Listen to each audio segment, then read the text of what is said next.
Hey guys, well, the case of Sibongile Mani, spelled with M-A-N-I, don't confuse it. It was finally concluded. Sibongile received 14 million in 2017 as a Nsfas allowance. She spent over 800,000 within 72 days. She received this 14 million. Within 2 hours of receiving it, 20,000 was spent. Now, such cases are very difficult because many are looking at the lawyers or the judge, to have mercy on her and suspend the sentence. But in all fairness, stealing deserves punishment. And she knew when she spent the money that she was committing a crime. Anyway, listen to the sentence. That a suspended sentence is inappropriate totally. The only form of sentence this court deems appropriate today is that of direct imprisonment, and you are therefore sentenced to a term of 5 years imprisonment. That is the sentence that she was given 5 years imprisonment.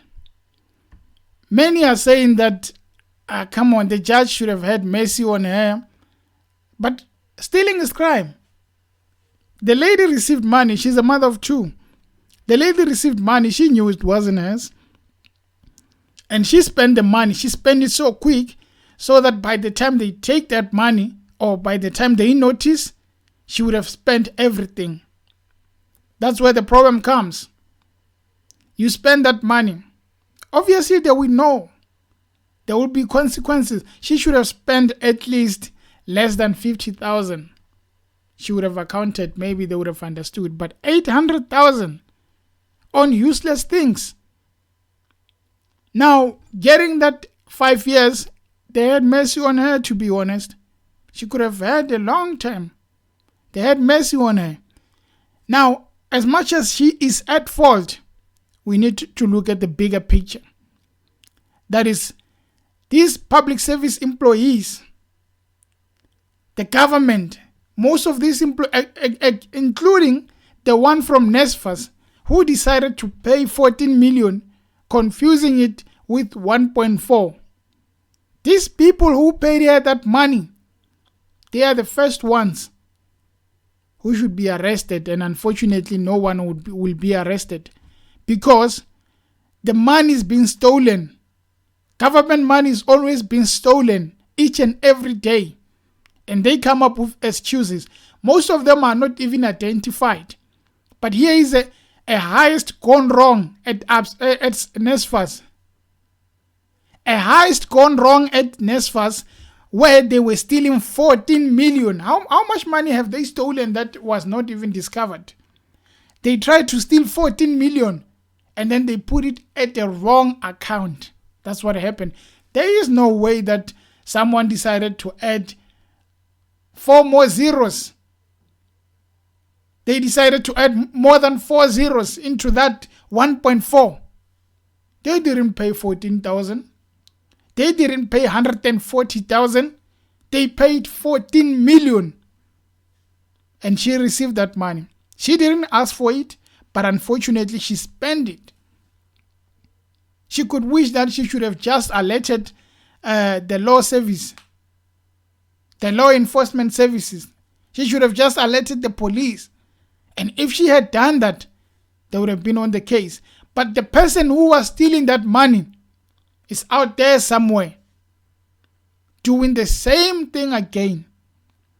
In South Africa, we have people taking everything they can take. It's like saying, let's milk this money. And then by the time they discover that the country is weak and is collapsing, would be rich. That's what's happening. You go to any government department, you go everywhere, they're stealing this money of government. The tenders are even more worse. They're stealing money in the form of BEE. They're stealing money in the form of tenders. But the people that are paying the price is the person like Sibongile money, who stole the money, not knowing that it's not her money. She decided to spend it fast as she could.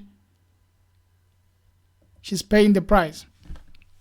More than 14 million was deposited into her account in 2017 instead of the 1.4 she was entitled to as a beneficiary. Within 2 hours of the money being deposited on June the 1st, she spent more than 20,000 and went on to splurge more than 800,000 until her account was blocked on 14 August.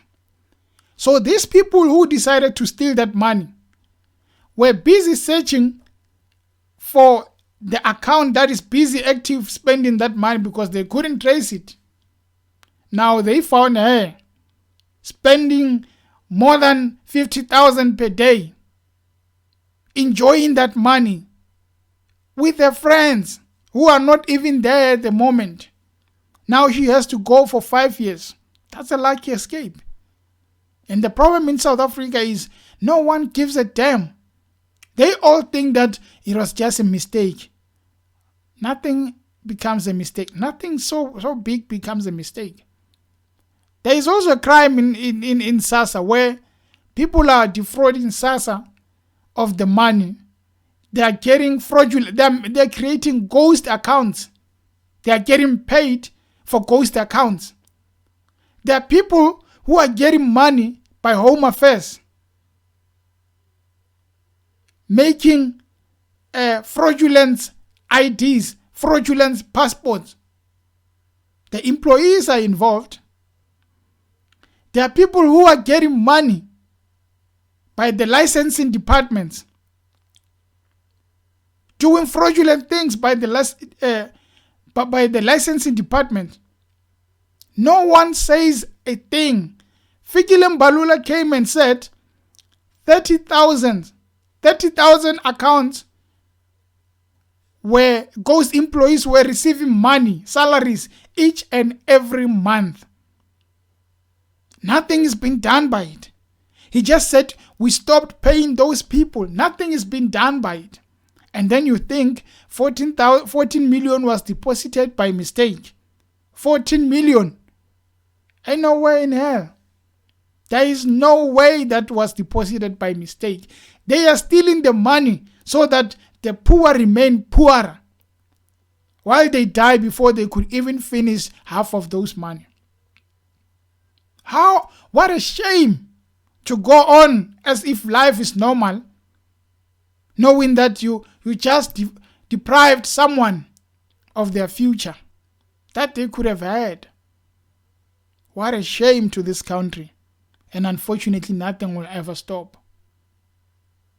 SIU is doing what it can, but it's not enough. The government is at fault because they are not doing enough. And the rot probably started after 1994. When the comrade said, we fought for this freedom, we must get something so that we can nurse our wounds, as if they are the only ones who fought for this freedom. Now the kids will grow to suffer and probably experience a state like Zimbabwe, because these comrades are still nursing their wounds since 1994, enjoying the fruits of their struggle.